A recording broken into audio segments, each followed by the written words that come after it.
Hi friends, welcome back to Trending Topics and don't forget subscribe our channel. 12వ శతాబ్దం తర్వాత క్రైస్తవ ప్రాబల్యం తగ్గి ఇస్లాం ప్రాబల్యం పెరగడంతో కొంతలో కొంతైనా ప్రమాదం నుండి బయటపడ్డామని సంతోషించారు యూదులు. కానీ పాపం వాళ్ల పరిస్థితి పెనం మీద నుండి పొయ్యిలో పడ్డట్లయింది. కనీస మానవ హక్కులు అటుంచి మతం మారుమంటూ నరకయాతనలు పెట్టడం, అధిక టాక్సెస్ విధించడం, మతం ఆధారంగానే శిక్షలు ఖరారు చేయడం లాంటివెన్నో. వీటిని తట్టుకోలేక లక్షలాది మంది France, Poland, Germany, America, England లకు పారిపోవాల్సి వచ్చింది. కాని ఎక్కడికెళ్లినా చెప్పలేనంత మత వివక్షను ఎదుర్కోవలసి వచ్చింది. ఒక్క భారతదేశం, అమెరికాల్లోనే ఏ వివక్ష లేకుండా ఉండగలిగామని, భారతదేశంలో పొందగలిగినంత గౌరవం మరెక్కడా పొందలేదని ఇప్పటికీ గుర్తుచేస్తుండడం ఈ మధ్య పత్రికల్లో కూడా చూశాము కూడా.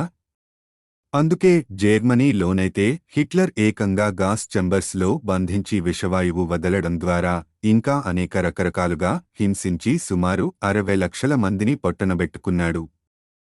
యూదుడైన గ్రేట్ సైంటిస్ట్ ఆల్బర్ట్ ఐన్స్టైన్ కూడా వీళ్ల ఆగడాలు భరించలేక అమెరికా పారిపోవాల్సి వచ్చిందంటే పరిస్థితి ఎంత భయానకంగా ఉండేదో ఊహించుకోవచ్చు. ఇన్ని అత్యాచారాలు, అరాచకాలు, అవమానాలు భరిస్తూ కూడా యూదులు వారి ఆత్మవిశ్వాసాన్నిగాని దేశభక్తినిగాని కోల్పోలేదు. మతంపై వారికి గల విశ్వాసం చెక్కుచెదరలేదు.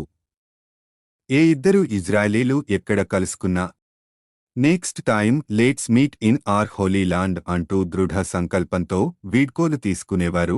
స్వతంత్ర ఇజ్రాయెల్ ఏర్పాటు, రెండవ ప్రపంచ యుద్ధానంతరం ఐక్యరాజ్య సమితి ప్రోద్బలంతో ఇంగ్లాండ్, అమెరికాల అవసరార్థం స్వతంత్ర ఇజ్రాయెల్ ఏర్పాటుకు అంగీకారంతో 1948లో ఇజ్రాయెల్ ఆవిర్భావం జరిగింది.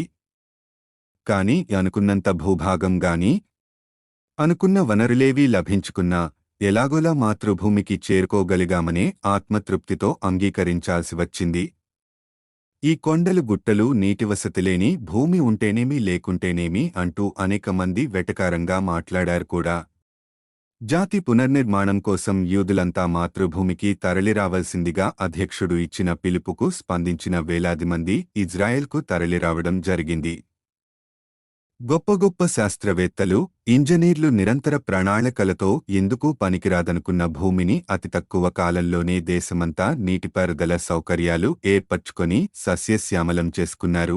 ఈరోజు వ్యవసాయంలో ప్రపంచమంతా వాడుతున్న అనేక అధునాతన యంత్ర పరికరాల్లో దాదాపు అన్ని ఇజ్రాయెల్ శాస్త్రవేత్తలు రూపొందించినవేనని చాలామందికి తెలియదు కూడా. వినూత్నమైన వ్యవసాయ పద్ధతులు, డ్రిప్ ఇరిగేషన్ అన్నీ వారి సృష్టే. కంప్యూటర్ రంగంలోనూ మైక్రోసాఫ్ట్ విండోస్, సిస్కో, మొటోరోలా, వోస్మెల్ టెక్నాలజీ, ఐబిఎం ఆడి సెంటర్, బయోటెక్నాలజీ, రౌటర్ టెక్నాలజీ ఇలా చెప్పలేనని ఇన్నోవేషన్స్ ఇజ్రాయెల్ శాస్త్రవేత్తల కృషే. వ్యాపార రంగంలోనూ వారికి వారే సాటి. నస్తక్లో చైనా తర్వాత అత్యధిక పెట్టుబడులు వీరివే. ఇక రక్షణ రంగం గురించి చెప్పనక్కరేలేదు. అమెరికాకు కూడా యుద్ధ శిక్షణ ఇవ్వగలిగే స్థాయిలో ఉంది ఇజ్రాయెల్ అంటే అర్థం చేసుకోవచ్చు. ఓ దేశ జనాభాలో 16 వాయరస్ దాటిన యువకులకు 3 వాయరస్ పాటు, యువతులకు 2 వాయరస్ పాటు ఆర్మీ ట్రైనింగ్ తీసుకోవాల్సిందే. ఇక్కడి మహిళా యుద్ధ వీరనారిమణులను సెబర్, చురకత్తులు అని పిలుస్తారు. ఈ ఏర్పటంతా ఒక్క సంవత్సరంలోనే జరగలేదు. కనీసం 15-20 వాయరస్ పట్టిందనుకోండి. శ్రద్ధగా వారి జాతి నిర్మాణంలో వారు నిమగ్నమై ఉంటుంటే స్వాతంత్ర్యం లభించిన సంవత్సరంలోపే పక్కనున్న ఇస్లామిక్ దేశాలు ఈజిప్టు, సిరియా, జోర్డాన్, పాలస్తీనా, లెబనాన్, సౌదీ అరేబియా, ఇరాక్ వారిపై దాడులకు తెగబడ్డాయి.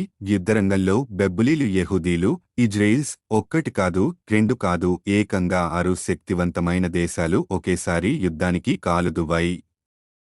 కాని ఎవరూ అదరలేదు, బెదరలేదు.